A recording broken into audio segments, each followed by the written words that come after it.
1000 BC. It's one of the oldest languages known. What is worse is that this was said in the presence of Shivraj Kumar, one of the leading stars in the Kannada film industry. He's also the son of the legendary thespian Dr. Rajkumar. Kamal Haasan, though, refuses to apologize for this mischaracterization by saying that he was saying whatever he did simply out of love. Now, the point is, does such mischaracterization when it comes to issues like language, and we know because of the Kaveri issue, because of other issues, there's been a lot of tensions on the question of language between Tamil Nadu and Karnataka.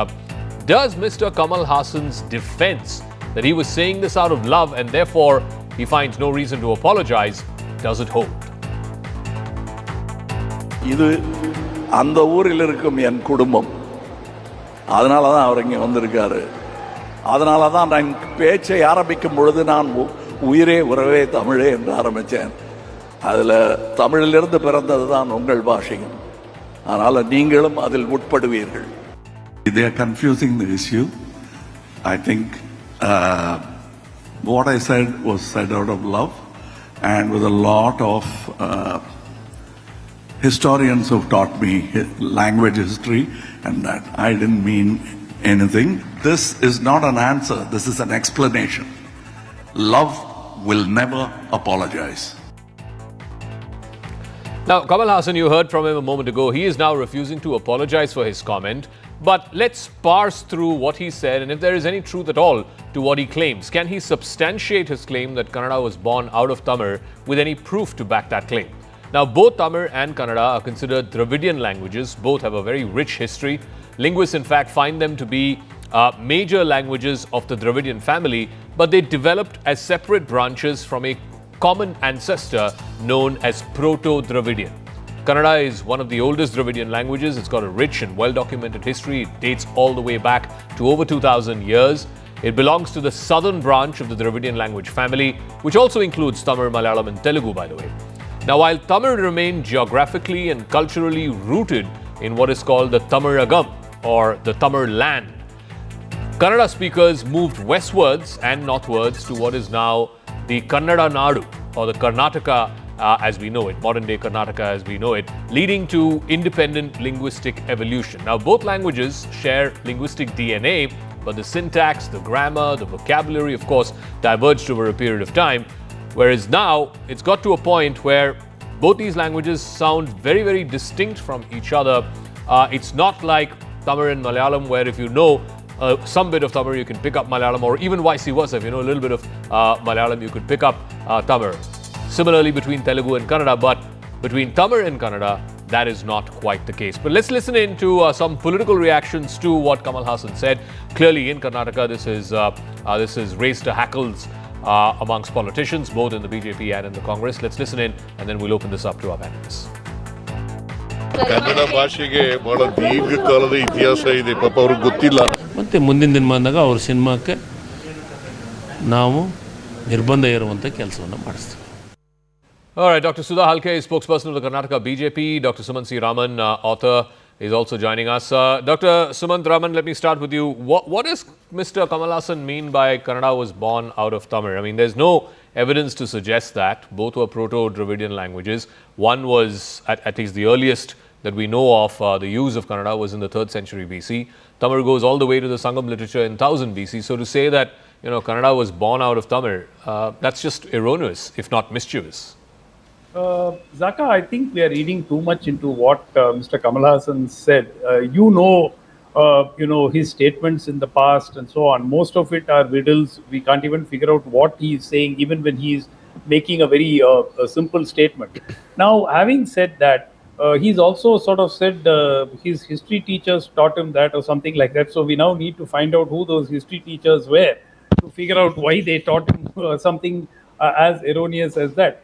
No, my point is, in the evening program where he actually clarified or gave a clarification and said that love will not apologize and all that, he also said, if you look from the north, you are right. If you look from the south, I am right.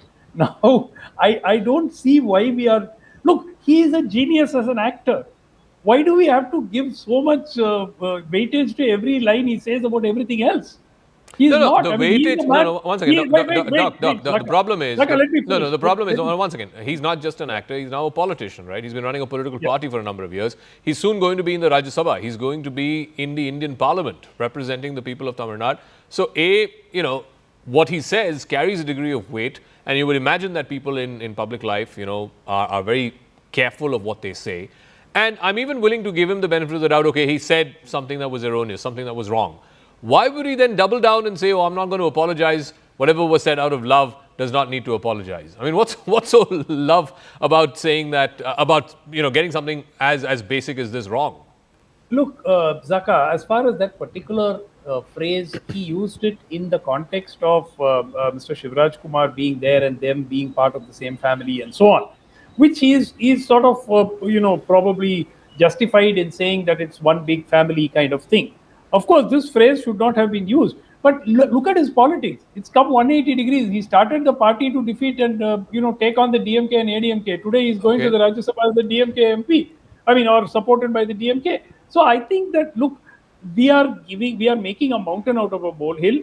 Mr. Kamal Haasan is known to speaking like this. I'll give you another example. During the illicit liquor tragedy in Tamil Nadu a couple of years ago, which claimed almost 60 lives, Mr. Kamal Haasan actually made a statement to the effect that the people who drank that illicit liquor should have been more careful and so on. So I think that, he is not a core politician in terms of being yet having acquired the skills to measure every word Let me ask Dr. Sudha Halkai, because, even in Karnataka, yes, of course, everyone has come out, at least mainstream political parties have come out and condemned what Mr. Kamal Haasan has said. He has refused to apologize. But this whole business about, we should ban his movies now, that's what the Rakshana Vedike has come out and said, though we won't allow his movies to be released. Now, I'm sure that if he continues to, not apologize, they will start tearing up posters and attacking theaters where his movie is playing. Somewhere that is also a problem. You can't just because somebody has said something erroneous or something that goes against your sensibilities, doesn't mean you're going to, ban films and tear up movie posters and so on.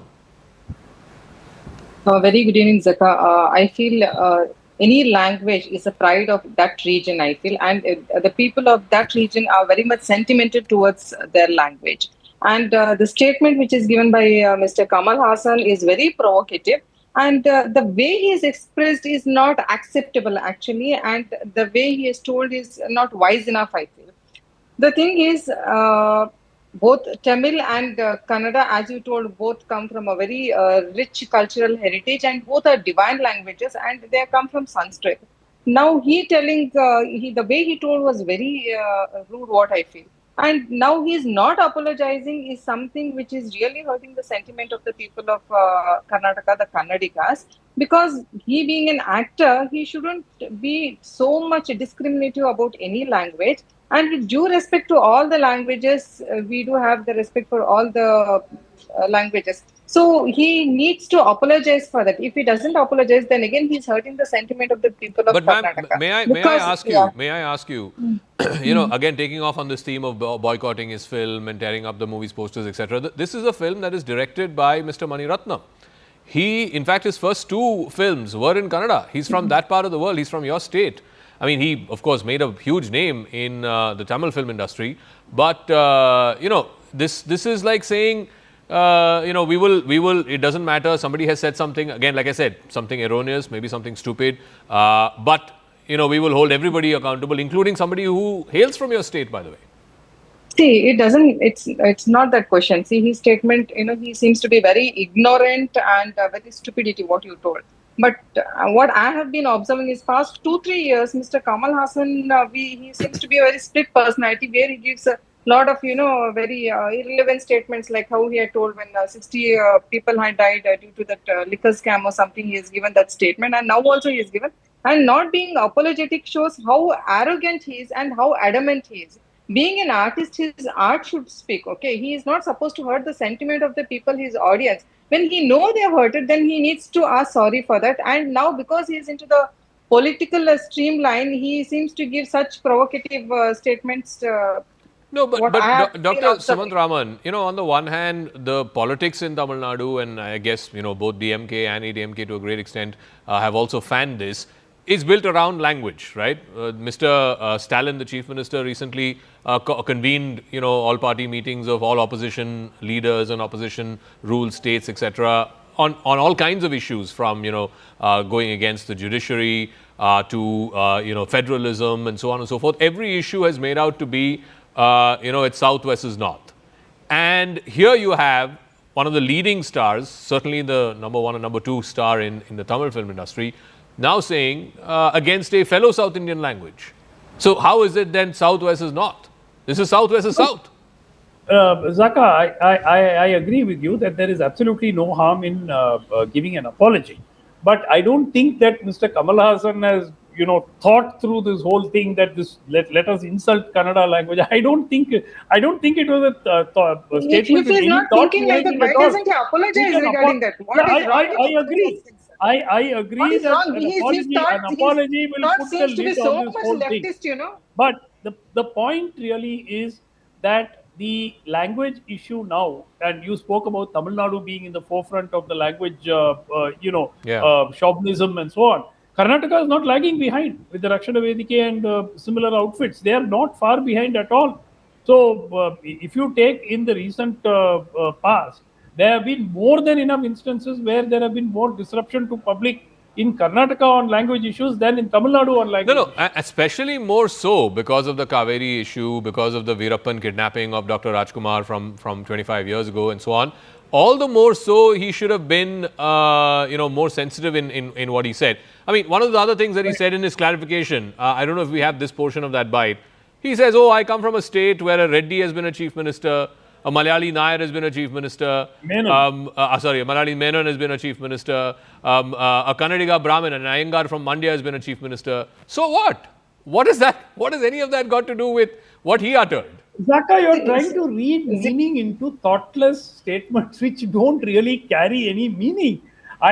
Look, but do you or do you not agree? Is it not a historical fact that there have been multiple issues on language particularly between Karnataka and Tamil Nadu? Forget about that. Is why I'm saying. Yeah. That is why I'm saying Mr. Kamal Haasan simply needs to issue a 2-line apology and bring this matter to an end.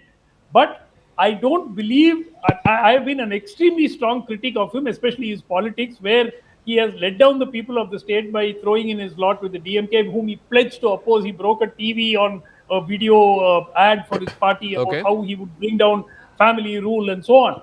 And then he went and signed up with the DMK. So I've been a strong critic of him, but I don't think he thought through the statement. This was just something. Well, if he hasn't, then he should rightfully come out and apologize. I think that's the sensible and logical thing to do. But Dr. Halkai, I'll give you the final word. The other things, some people are asking also, he said this to Mr. Shiv Rajkumar, who is the son of Dr. Rajkumar. And, everybody knows what happened, in the late 90s, early 2000s, when Dr. Rajkumar was kidnapped by Veerappan. Both the states, in fact, came to a halt. I think it went on for a number of weeks. Many are also asking, why didn't he turn around and say that that's not the case? See, probably even he was taken back and he couldn't give an immediate reaction for that. But what I have seen is there's a lot of left inclination by Kamal Haasan. By past 2-3 years, what I've seen, he's not more than an actor. He's trying to be more than a politician, and his statements are absolutely not sensible enough. Take it with any matter, take it with the languages or take it with death of so many people or anything. He seems to be absolutely ignorant, and this is not acceptable. If some common man says that was okay, fine, hardly anybody will take it on their mind. But he being a politician, he being one of the renowned actors, his remarks will not be accepted. He also said in the clarification today, I think it was in Kochi or Thiruvananthapuram, where he said, when I had a problem from this particular chief minister who actually hailed from Mandya and Karnataka, it was Karnataka people who called and said, okay, come here, we will take care of you. That's what I'm saying. The people of Karnataka, I'll tell you, Zaka, they are most welcoming to all the people throughout the globe. I have seen my Kannadigas. But when you really heard the sentiments with their region and with their language, they are the first one to stand up and fight for their mother language. Wait and see what the Rajya Sabha is going to witness in the next few years. All right, we'll leave it at that. He needs to ask sorry for that. He needs to say sorry, and I think that's the logical, most commonsensical thing to ask of him. Because when it's hurting the sentiment of the people, doesn't mind being so much arrogant. We'll leave it at that. Thank you very much, Dr. Sudha Halkai, and also to Dr. Sumant Raman for joining us. And let's see what happens. The movie releases next week, so hopefully this controversy will die down by then. And like I said, the easiest way for it to die down is for Mr. Kamal Haasan to say that he made a mistake. Now, back in March of this year, a huge amount of unaccounted cash was recovered from the residence of Justice Yashwant Varma, who at that time was a sitting judge in the Delhi High Court. This was at his official residence. A fire broke out the day after Diwali. Justice Varma was not at his residence at that time, but there were videos of these burnt cash notes that were found at his home. They sent shockwaves across the country. Now the Supreme Court in-house panel has indicted Justice Varma, who has then subsequently been transferred to the Allahabad High Court. The panel, which was formed by the former Chief Justice of India on the 22nd of March, found merit in the allegations and has gathered testimony from numerous witnesses, including, of course, the staff of Justice Varma.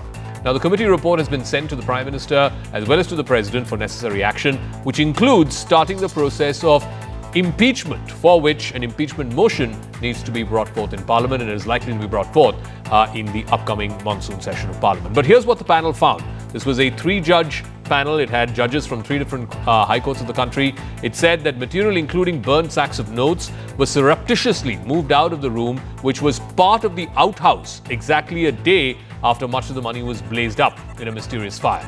According to the Supreme Court appointed panel, removing these burnt notes was akin to destruction of crucial evidence, so that no links could be established with the judge. The panel also believes that the court staff at the judge's house that night was likely involved in the destruction of evidence. The judge, during the course of the investigation, had reportedly claimed that the outhouse was not locked, but the committee has found that the room was kept locked, and it was only after the fire incident that the lock was broken open. This was, of course, to allow the firefighters and the first responders to enter the room. Everyone has a stake that there should be no corruption and action should take place if there is any, or investigation should take place or process should begin if there are any allegations of corruption. So essentially, it will really boil down to 2 issues. One is the invocation of Article 124(4) of the Constitution of India, under which a judge can be removed through the parliamentary procedure. And the second is whether there should be a criminal investigation and the registration of an FIR to begin that criminal investigation into the allegations. We have raised several critical questions with regard to the money found in the judge's residence. And instead of taking certain concrete action, they postponed him, they transferred him to some other place, then again some internal inquiry, 3-member inquiry. What is all that going on? Congress हमेशा भ्रष्टाचार के खिलाफ रही है। Judiciary का हम सम्मान करते हैं। हम मानते हैं लोकतंत्र का ऐसा मजबूत स्तंभ है जिस पे जन जन का विश्वास है। उसका विश्वास बनाए रखने के लिए गुण दोष पर हम उस पर विचार करें। Now, there's growing chorus for Justice Varma's impeachment. The union government could likely bring a motion for impeachment during the upcoming monsoon session of Parliament. The government is also in touch with opposition members of Parliament, and the process of impeachment is likely to be initiated by one of the officers, either of the Lok Sabha Speaker or the Rajya Sabha Chairman. Now, here's how the impeachment process goes through. First, the notice for initiation needs to be signed by at least 100 Lok Sabha MPs or 50 Rajya Sabha MPs. Depending on which house the motion is moved, the chair has the discretion whether or not to allow it. If admitted, a 3-member panel is formed to further probe the charges against the judge. These include a Supreme Court judge, a High Court Chief Justice, and a distinguished jurist. The judge is entitled to a fair hearing, including the right to respond to charges and cross-examine witnesses. And if he's found guilty, then the matter is sent to the Parliament for vote. There needs to be a 2/3 majority vote that is required for the impeachment motion to go through. A fire on May 14th has set the whole judicial circle on a big fireball. Justice Yashwant Varma, whose curious case has left not only the judiciary, but now the tremors are being felt at the Parliament itself. The government is mulling on an impeachment motion against Justice Yashwant Varma. The opposition has been talked about it so that a 2/3 majority can actually be reached. What is impeachment? Impeachment is a very, very rare sight that one can see, at least in the Indian Parliament. As far as today is concerned, there is no judge that has been impeached by the Parliament itself. Now, how the impeachment would actually take place is that at least 100 MPs of the Lok Sabha or 50 MPs of the Rajya Sabha would have to sign a motion to move that particular motion for impeachment of Justice Varma after this report of the in-house panel has now come in from, in fact, the Chief Justice of India after Justice Varma refused to resign even after repeated asking of the then Chief Justice of India, Justice Sanjeev Khanna. Now, when this impeachment motion would be moved after getting assent from either 100 MPs in the Lok Sabha or 50 in the Rajya Sabha, then the chairman would constitute a fresh committee as far as which would constitute, in fact, a Supreme Court judge, a Chief Justice of a High Court, and an eminent jurist, which could be, in fact, nominated by either the Chief Justice of India or the government itself. So very categorically, after all of this procedure is followed, and if at all there is a misconduct that this committee too finds, and a consensus is reached as far as a two-third majority is attained in the parliament, then the president would be asked to remove Justice Varma, because the president itself is the appointing authority of the judges itself. All right, I want to go across to Mr. Arima Sundaram, is senior advocate of the Supreme Court. So this case against Justice Varma, now the government is planning to bring in an impeachment motion in the upcoming parliament session. But given that, in the past, Mr. Sundaram, all judges who were accused of such impropriety, such misconduct, the impeachment proceedings didn't really go through. They, in fact, ended up resigning before the impeachment went through in parliament. Could the same likely happen in this case as well? No, I said an impeachment motion, in fact, was carried through to its fruition in the case of Justice V. Ramaswamy, but it was defeated in the House of Parliament, and therefore Houses of Parliament, and therefore he was not impeached. In the case of the other judges, P.D. Dinakaran and I think Sengupta, the impeachment motions were actually initiated, moved, but they resigned in the meantime. Now, without a doubt, since the whole purpose of impeachment is to remove the judge, if the judge himself resigns, then the question of removing him does not arise. Let's understand what impeachment really is. Impeachment is not in the nature of a punishment. It's not as though you committed an offense and therefore you have to be punished for it.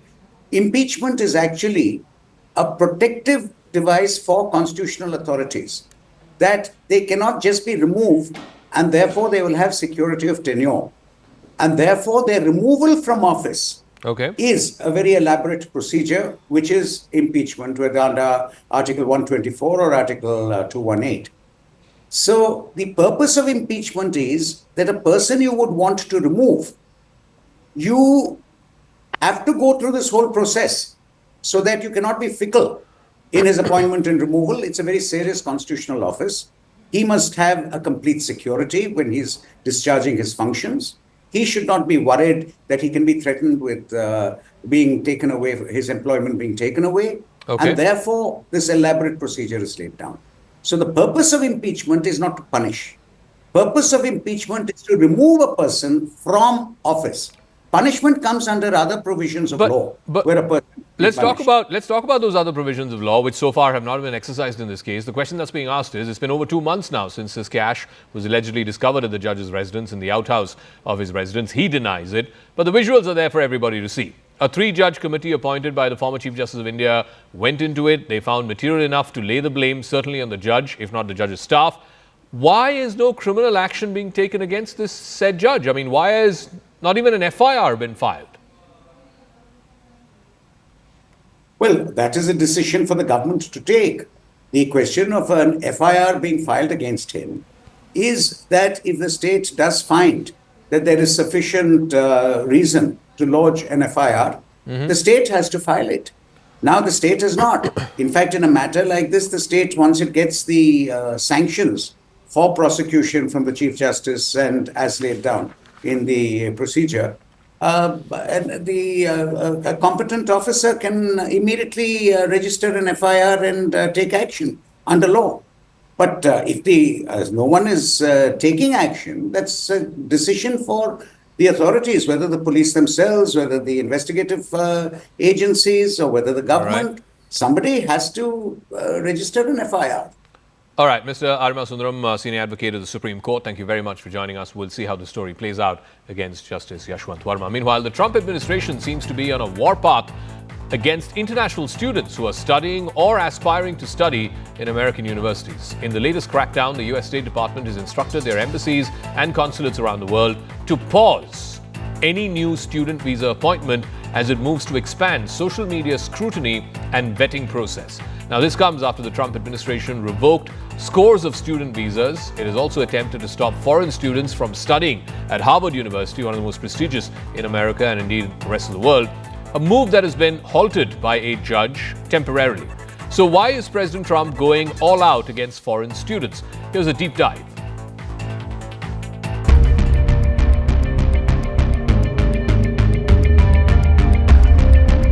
Indian students are the largest cohort on US campuses, now at the epicenter of Donald Trump's sweeping crackdown on foreign scholars, with social media vetting as the latest hurdle introduced by the US for international students.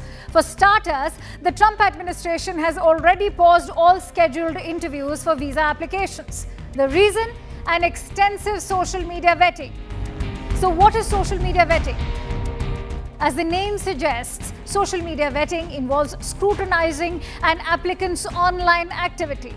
This only to assess their eligibility for entry. Officials will review the social media profiles of prospective students to determine whether they should be allowed to study at US institutions.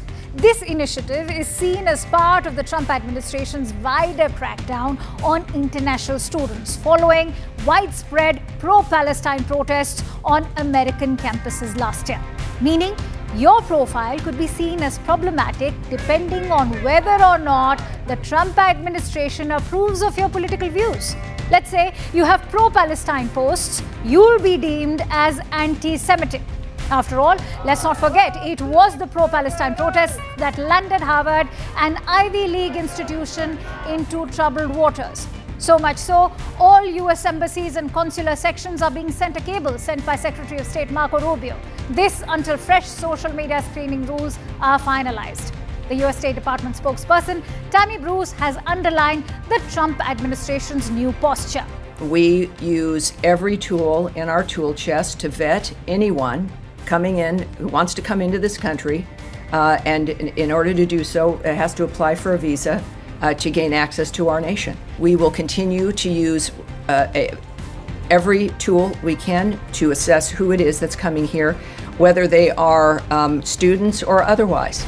Earlier too, the Trump administration had imposed some social media screening requirements, but that was largely aimed at returning students who may have participated in protests against Israel's actions in Gaza. Most importantly, the pause leaves thousands of Indian applicants in limbo.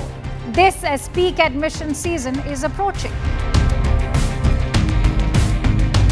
Sample this. According to the US Embassy in 2024, India became the top source of international students for the first time since 2008 to 2009. According to the embassy, over 331,000 Indian students were studying in the US, a figure overtaking China.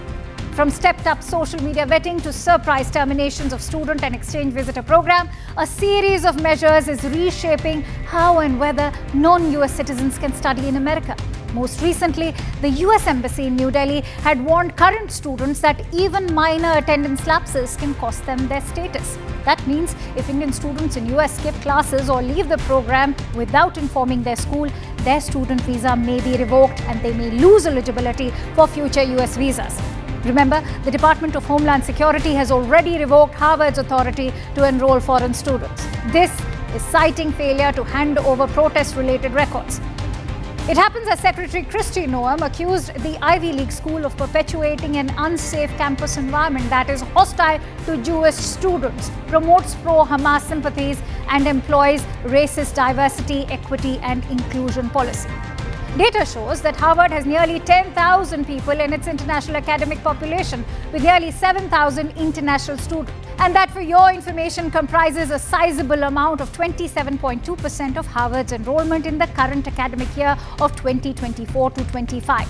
A nationwide injunction has at least temporarily blocked US Immigration and Customs Enforcement from detaining or removing students solely over visa status. But needless to say, the climate remains tense. According to the New York Post, at least 4,000 student visas were cancelled in Trump administration's opening months alone. Rights groups counter that many cases involve minor offences or none at all. What's especially concerning is that it's Asians, especially Indians, who have been disproportionately affected. All right, I want to go across to Sudhanshu Kaushik, his executive director with the North American Association of Indian Students. Thank you very much, Sudhanshu, for speaking with us. I'm sure your phone must be ringing off the hook. What is the most common query or concern that you're receiving from both Indian students who are studying in the US right now and also those who plan to go there?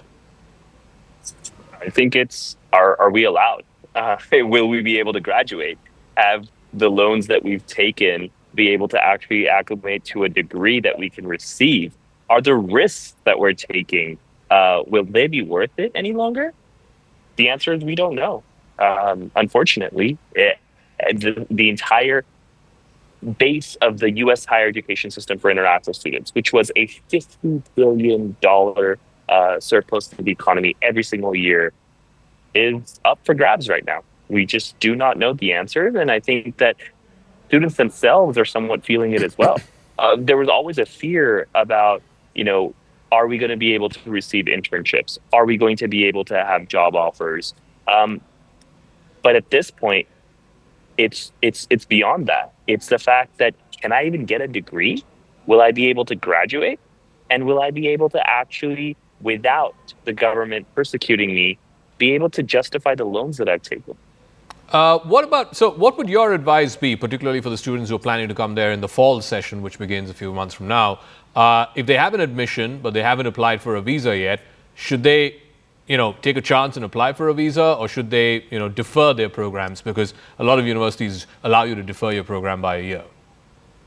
Yeah, I think do with what works best for you. I think you have to think about, is there a certain fear with that university? Because look, we keep on talking about Harvard, but there are about 500 institutions at the bare minimum that take 20 to 30 students at every single semester, right? So there are a lot of options that we're talking about, and a lot of them haven't been targeted. So I think it's fair to say that we have to be very careful in terms of suggesting a overarching kind of advice for these students, because everything is individualistic. Now, what I would say, as someone who has been and still is a proponent of U.S. higher education system, we deal directly with international Indian students on a daily basis. That being said, I think people need to look outwards. People need to think about what is safer and what is a better bet. Because, listen, Jacob, forget all these excuses that are being put in. They're talking about anti-Semitism. They're talking about advocates and political advocacy, etc.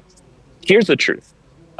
Steve Bannon has always said and perpetuated the fact, and if you know who Steve Bannon is, has said that they want to stop international students from coming in and taking American high-skilled jobs. And this is a playbook that's been in Project 2025. On top of that, the Trump appointee that has just come across that is going to be leading the SVEP program, right? The program that is responsible for issuing F1 visas, but also international acceptance. That program administrative head that is currently going under testification and kind of the process of appointment from the Senate, from the House of Representatives office, he said on record that he wants to get rid of the OPT program. So this isn't about anti-Semitism.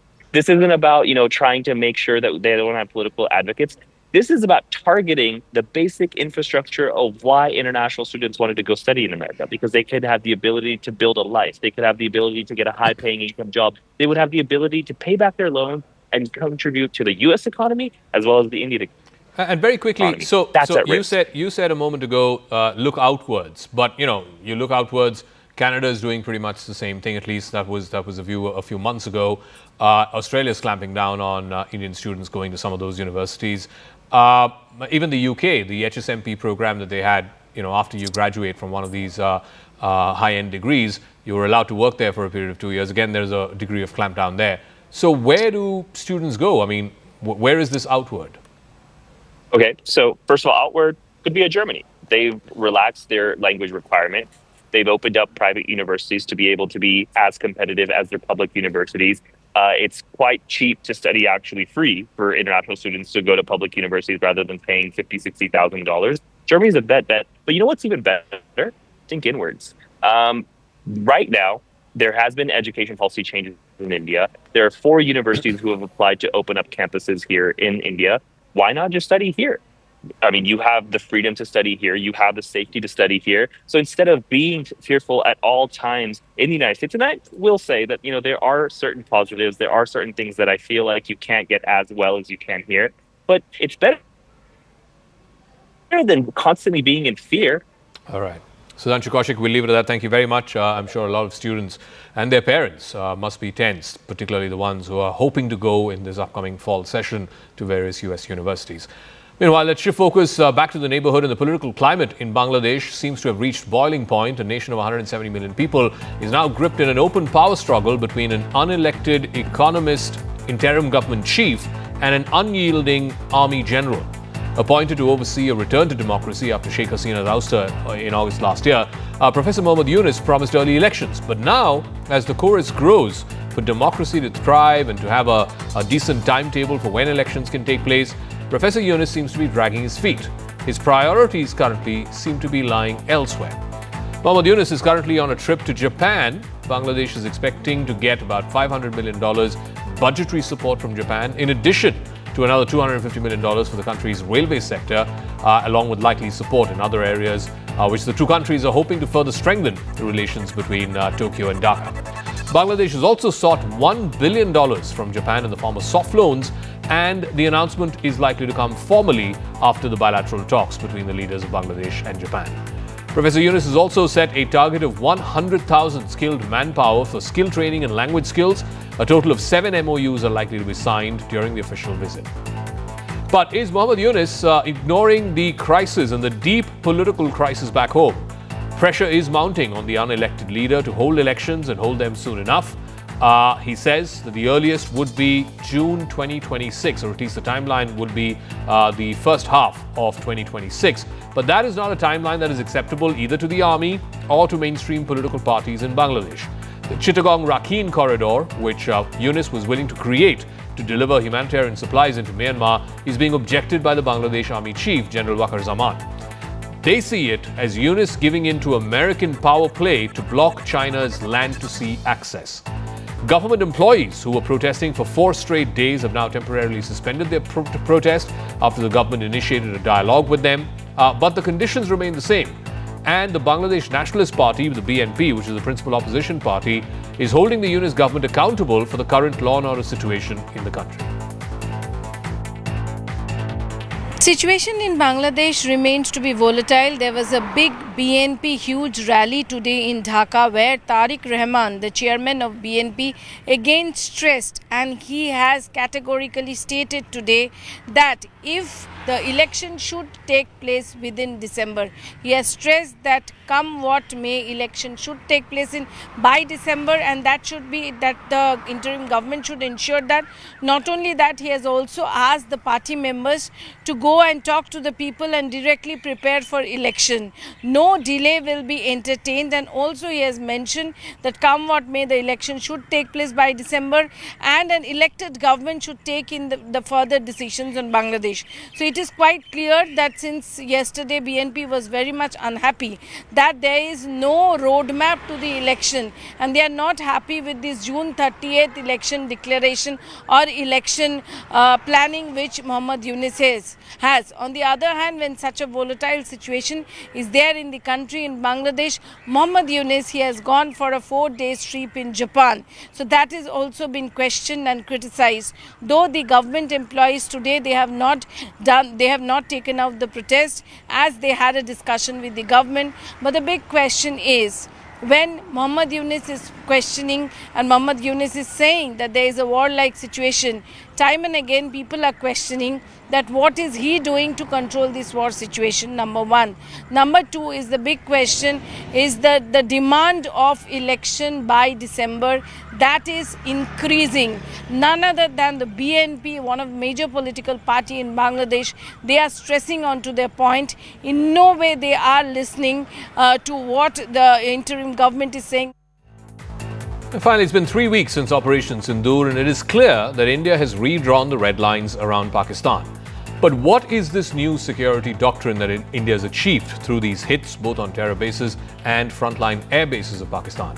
Has India inflicted enough pain to force Pakistan to change its strategy of using terror proxies? Has India called out Pakistan's nuclear bluff? What precedent has India laid on the ground before the next attack happens, God forbid? I sat down with Tilak Devasher, who has spent many years living and studying Pakistan, and particularly its use of these terror proxies. Here's a snippet from that conversation. Since Operation Sindhur, India hit 9 terror targets. Pakistan then escalated. India then hit at least 11 Pakistani air bases. This was the closest that we have seen a sort of flare-up between India and Pakistan, certainly since the Kargil War, and that was 25 years ago. The question is this a new normal? And what defines this new normal? What has India achieved at the end of Operation Sindhur? Joining me now is a veteran Pakistan watcher, a former member in the Cabinet Secretariat. Thank you very much, Mr. Tilak Devasher, for speaking with us here on Brass Tacks and on CNN News 18. So now that the military dust has settled, the fog of war has cleared, we're now in a better position to assess Operation Sindhur and the 4 days from the 7th to the 10th. What did India achieve? First militarily, and then we'll come to the narrative part later. Thank you. Thank you for having me on your show, Zaka. I think several things. You see, after Uri, the attack in 2016 and in Pulwama 2019, India did try to convey a very strong message to Pakistan that we will not accept terror in bilateral relationship. For reasons that can be discussed subsequently, Pakistan seems to have forgotten that lesson. And therefore what Operation Sindhur has done is to reinforce that lesson in a manner that Pakistan is unlikely to forget very soon. Okay. Why do you say that? Because despite their so-called Chinese technology, despite their all the stuff that they had, they were not able to prevent Indian ingress to demolish 9 terror camps, including the headquarters of the Jaish and of the Lashkar, which were considered as symbols of the terrorist infrastructure, which was thumbing their thumb to the whole world. And then we hit 11 air bases, the length and breadth, from Skardu all the way down to Mulir, without any checks. So I think the message that has gone to Pakistan is, hey, whatever equipment we have, or the technology that we have, is not a match for what India has and what India can do. And this is something, mind you, we were measured, we were restrained. There was a time when Lahore was totally defenseless, Sialkot was defenseless, so many other places. The amount of damage that we could have inflicted, even conventionally, I think the message has gone home. So tell me, conventionally, certainly since the Kargil War, over the last 25 years, since both countries became nuclear weapon states, the conventional wisdom was, there's very limited operational maneuverability, operational room below the nuclear threshold, and therefore India and Pakistan will never be able to go for a full-fledged conventional military war. Do you think progressively now, first with Uri, then with Balakot, and now with Operation Sindhur, India has demonstrated that there are a range of sub-nuclear but conventional military options available? Yes. In fact, this is something which will be studied by nuclear historians and nuclear scholars for a long time to come. Probably the first instance of its kind where one nuclear weapons power has attacked another nuclear weapons power and basically called their bluff. You see, Pakistan had been blackmailing India and the rest of the world. A, we are irrational. B, if we are threatened, we will use our nuclear weapons. That, that silly fellow was saying, pow, pow, ke bomb, as if these are toys, Nobody else treats nuclear weapons as war fighting, except Pakistan, but it was a bluff. And India's called their bluff. So if India has managed to call the nuclear bluff, then how does that strategically reorient the Pakistani military thinking? Because that was their biggest calling card, right? They would always sort of say, you can't, escalate beyond a point because we have a nuclear weapon. But that's been effectively now taken off the table by India. So how does then Pakistan reorient its... They have to go back to the drawing board. Okay. So the two options are stop terrorism, which is the simplest, clearest. Okay. They'll be doing themselves a favor. They'll be doing their future generations a favor if they stop this jihadi factory. It'll take them, it's tough, it's not easy. It's going to take them a while to be able to get these fellows, re-educate them, de-radicalize them. I don't know whether they have the capacity to do so, but that is one thing. The other thing when they go back to the drawing board is that now how do we match Indian technology? You see, the lesson they could draw, if they were sensible, is that you can't keep depending on foreign technology. Okay. Look at the Chinese technology. It didn't work. It didn't work at all. Yeah. So look at the Indian example. Bulk of our technology was homemade, Atmanirbhar. The success of that has been proved. That's the other big thing about Operation Sindhur. And even though they had got so many drones, thousands of drones from Turkey and from China, they were all rendered ineffective by Indian air defense. So you're saying now they have to go back to the drawing board and say, okay, next time there's an escalation with India, we have to rethink air defenses, we have to rethink the ability to climb the escalation ladder, because clearly it was Pakistan that was climbing the escalation ladder and they were not able to control the escalation ladder. So it would require a fundamental sort of reorientation or rethinking of whether or not the cost is worth the while to be undertaking this. I think also, I hope they don't think that there can be a next time, because the punishment that they will get then, I mean, this has been a severe warning to them. Okay. And India has still barely used 10 or 15% of its capability. And they also realize that in case they do something as stupid as this again, the consequences for them will be devastating, even under the nuclear threshold. But let's look at the first point that you said, right? For the most logical thing that any sensible civilized state would do is to stop terrorism. Yeah. I mean, the world's sort of tolerance with terrorism is completely gone, especially after 9/11 and 26/11. But if you are a Pakistani general, if you are, let's say, the DGISI, you're looking at this policy that you've carried out for the last 30, 40 years. And, if you're the DGISI, this is a policy that has served you well.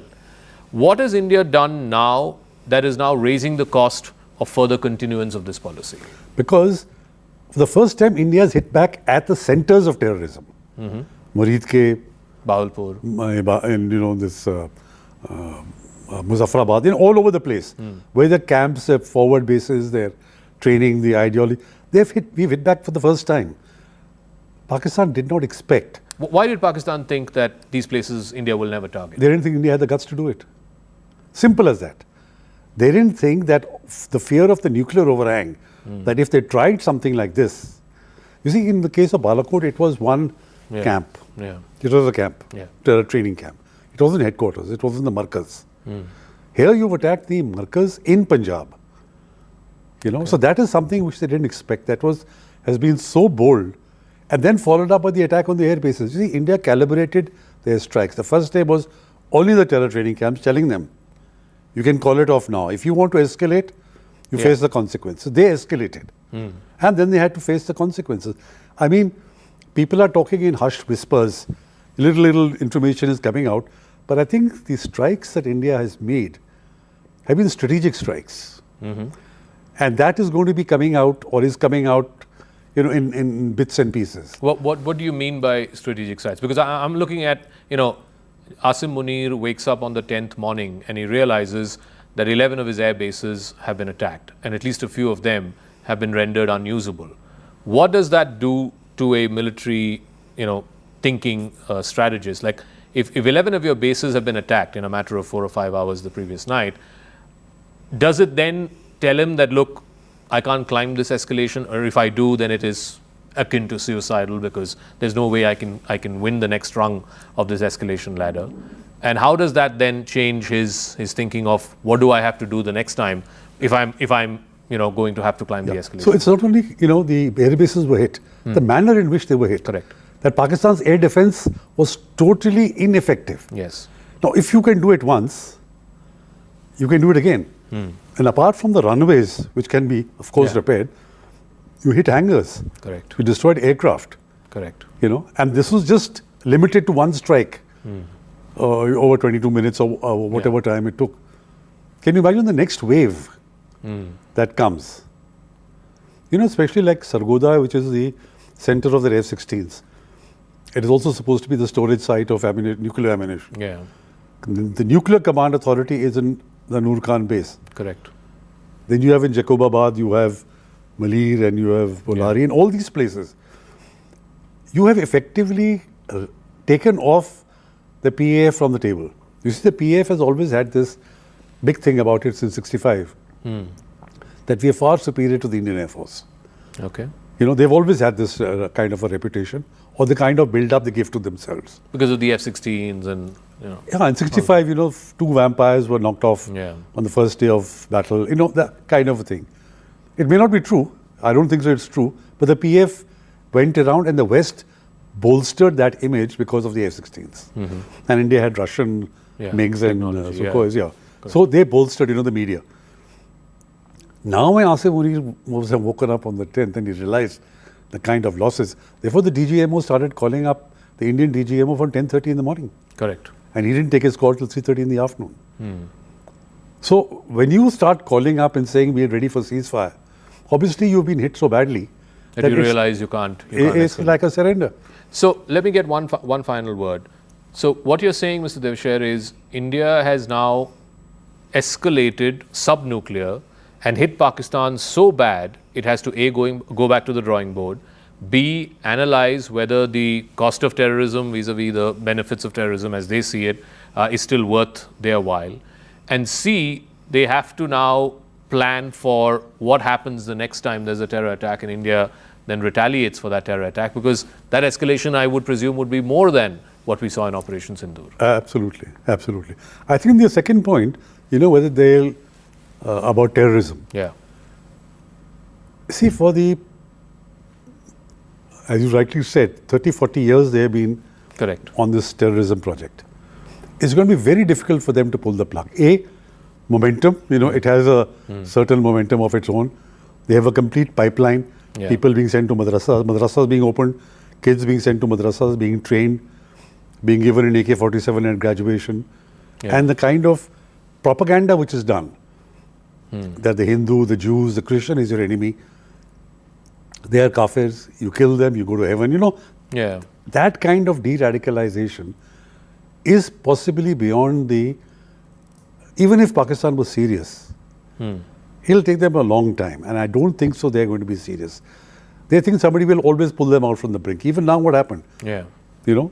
The narrative is that America came in and, you know, swooped in and got the ceasefire. So whereas this is the most rational thing for them to do, I don't see them taking this. All right, Mr. Devshire, thank you very much for this fascinating conversation. A pleasure speaking with you. Thank you very much, Zaka. Thank you. Nice talking to you.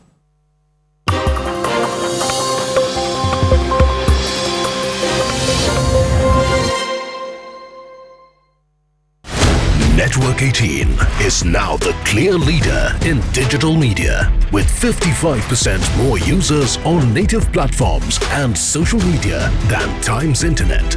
Network 18, the undisputed leader of news networks, way ahead of the times. Co-presented by Alipurduar in West Bengal, Minister Udayan Guha has sparked a political firestorm with a controversial remark about Operation Sindhur. Udayan Guha, the Minister of North Bengal Development and a key Mamata Banerjee ally, has said that Operation Sindhur is being sold as a business. Someone who used to sell hot tea is now selling hot Sindhur. The BJP has strongly condemned Guha's remarks, calling them an insult to the martyrs of the recent terrorist attack in Pahalgam and a disrespect to India's armed forces. The party demanded Mamata Banerjee take immediate action and remove Guha from her cabinet, citing concerns over national security in the strategically sensitive North Bengal region. Listen in. কেউ কেউ আগে হয়তো চায়ের ব্যবসা করতেন, এখন তারা কেউ কেউ হয়তো সিঁদুরের ব্যবসা করছেন। আগে গরম চা বিক্রি করতেন, এখন গরম সিঁদুর তাদের রক্তের মধ্যে দিয়ে বয়ে যাচ্ছে। সেই সিঁদুর বিক্রি করবার জন্য একেবারে উত্তরবঙ্গের আলিপুরদুয়ার পর্যন্ত ছুটে আসছেন। কিন্তু আমার বক্তব্যটা হচ্ছে যে এইভাবে মানুষের মধ্যে বিষ ঢুকিয়ে দেওয়ার চেষ্টা করবেন না। মানুষের মধ্যে বিষ ঢুকিয়ে দিয়ে, ধর্মীয় বিষ ঢুকিয়ে দিয়ে মানুষে মানুষে বিভাজন তৈরি করবার চেষ্টা করবেন না। গরম চা বিক্রি করতেন, এখন তিনি গরম সিঁদুর বিক্রি করবার চেষ্টা করছেন। আমরা ওই ধরনের ব্যবসা করার জন্য এটা করি না। আমাদের কথা হচ্ছে সাম্প্রদায়িক সম্প্রীতিকে রক্ষা করতে হবে, মানুষকে এগিয়ে নিয়ে যেতে হবে। যারা মারা গেছেন তাদের মধ্যে তো আদিল শেখ ছিল, তারপরে ওই ঝন্টু শেখ ছিল, সবার কথাই তো ভাবতে হবে। Kamalika Sen-Gupta joins me with more perspective on the broadcast. Kamalika, just ahead of Prime Minister's visit to Bengal, how will Guha's remarks be perceived? Also, this when the TMC had largely stayed united with India as far as our armed forces are concerned. This is a very responsible comment as stated by the BJP. BJP is going to take this issue up, that's very sure. And this is a place which is absolutely in the border. It's Cooch Behar is absolutely in the bordering area of Bangladesh. And tomorrow the Prime Minister is supposed to come. Here, the Udayan Guha, we have spoken to Udayan Guha, and though he does not want to comment right now on this, but he accepted what he said. He has said that the BJP, the Prime Minister Modi, is trying to take political advantage of it and trying to sell it. Now, this type of comment is absolutely uncalled for, as stated by BJP, when the entire their party is supporting the cause, and also none other than their National General Secretary is been travelling and telling people about what has happened and taking the obviously presenting the India facts. There is a demand of a parliamentary session. That's the party stand, that there should be a parliamentary session, and they should come up that, you know, why this happened, and other details should come up in the parliament. That is the demand that Mamata Banerjee has also been placed. But this type of comments, that is something which is uncalled for. Till now there has been no official reaction of Trinamool Congress, but then whether Trinamool Congress does something, anything, or cautions him or not, that is to be seen. Definitely this is one issue which will be picked up during the election also, because Bengal election is year after. But the thing is that at present situation, this type of comments are uncalled for. That's what experts are saying, and that too from a place which is absolutely located in the border, and when none other than the Prime Minister is coming tomorrow. Many thanks to you, Kamalika, for bringing us all those inputs. And as Kamalika was highlighting that the BJP has already criticized Guha's comments, let's listen in to how Shahzad Poonawala of the BJP has reacted. On one hand, TMC says that it is with the country, it is with the armed forces, it is the one which is supporting Operation Sindhur. But on the other hand, its tall leader Udayan Guha, who's a serial offender, with the comments he's made on women, on doctors who are protesting during the Arjikar case, says that Operation Sindhur is being sold. Sindhur is being sold as a business. He also makes comments on the humble background of Prime Minister, who was a chaiwala. This shows not just the elitist mindset of the TMC, it also shows the mindset to attack the Sena's manobal. And this is not a Sahyog, it is not a Prayog, it is Sahyog to Pakistan, to attack the manobal of the forces. Congress has made these statements calling it chutput. Then we have seen how it was compared to Operation Blue Star. Then we have been seeing how the statements have been made to undermine the Indian forces. We have seen how